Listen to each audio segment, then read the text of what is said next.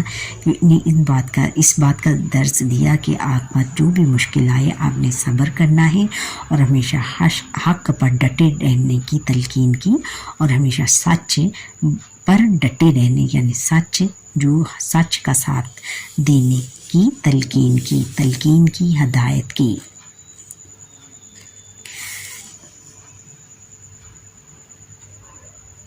آپ رضی اللہ تعالیٰ عنہ کے صاحبزادوں حضرت حسن اور حضرت حسین رضی اللہ تعالیٰ عنہما نے دین اسلام کے لیے بے مثال خدمات انجام دی۔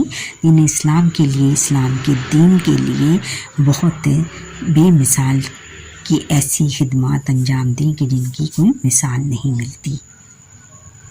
آگے بچوں، سرگرمیاں برائے طلبہ حضرت سیدہ فاطمہ زہرا رضی اللہ تعالیٰ عنہ کے فضائل پر مشتمل چارٹ بنوا کر کمرہ جماعت میں آویزاں کریں۔ یہ بھی آپ سارے ان کی لکھ سکتے ہیں، اس میں سے چیدہ ان کی جو خصوصیات ہیں وہ ان کا چارٹ بنوا کر اپنی جماعت میں لگوائیں۔ اس طرح بچے ان کی شخصیت سے آشنا، ان کی شخصیت کو سمجھ سکیں گے اور اس پر عمل کر سکیں گے۔ خاص طور پر جو بھی بچیوں کے کلاس رومز ہیں ان پہ لگانا بہت ضروری ہے۔ پھر ہے کہ حضرت سیدہ فاطمہ زہرا رضی اللہ تعالیٰ عنہا کی امتیازی خصوصیات کی فہرست بنائیں، جو ان کی امتیازی یعنی چیدہ بہت زیادہ ان کی امپورٹنٹ جو ان کی خصوصیات ہیں ان کی آپ فہرست بنائیں، لسٹ بنائیں، اور پھر اس کو بھی کلاس میں آویزاں کریں تو اچھی بات ہے۔ پھر برائے اساتذہ کرام، ہم اپنی روزمرہ زندگی کے معاملات میں کس طرح حضرت سیدہ فاطمہ زہرا رضی اللہ تعالیٰ عنہا کی زندگی کی رہنمائی حاصل کر سکتے ہیں۔ تقریری مقابلہ منعقد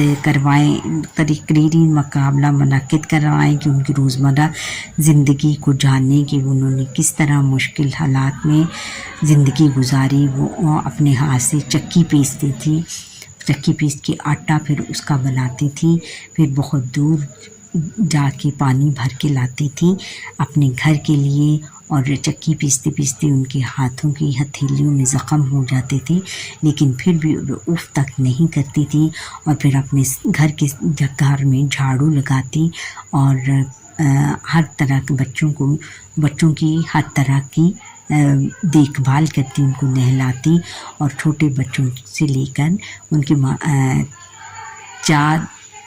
دو بیٹے اور دو بیٹیاں تھیں، حضرت زینب، حضرت حسن اور حضرت حسین، اور پھر دو بیٹیاں اور تھیں حضرت رقیہ۔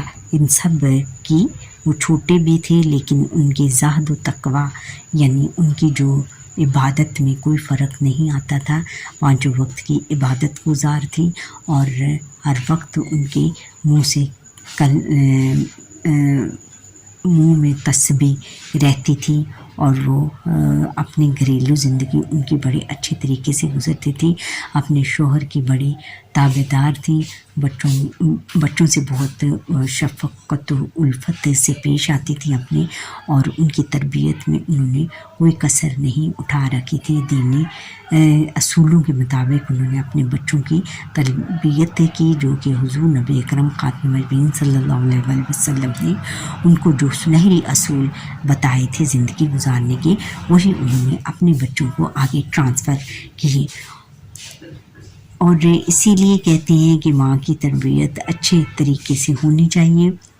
اور ماں ہی ہے جو کسی نے کیا خوب کہا ہے، مقولہ ہے کسی کا کہ مجھے اچھی مائیں دے دیں اور میں آپ کو اچھی قوم دے دوں گا. یعنی ہر ماں اپنے بچے کی تربیت اچھے طریقے سے کرتی ہے. اگر ماں اچھی ہوگی تو اس کے بچوں کی تربیت بھی بہت اچھے طریقے سے اپنے بچوں کی تربیت کرے گی، اسلام کے اصولوں کے مطابق کرے گی. اچھا بچوں، امید ہے کہ آپ کو میرا یہ لیسن پسند آیا ہوگا، اور آپ مجھے لائک سبسکرائب کریں، بیل آئیکن پر کلک کریں، کمنٹ کر کے ضرور بتائیے کہ آپ کو یہ میرا لیسن کیسا لگا، اور پھر زیادہ سے زیادہ شیئر کریں اس لیسن کو. اللہ حافظ.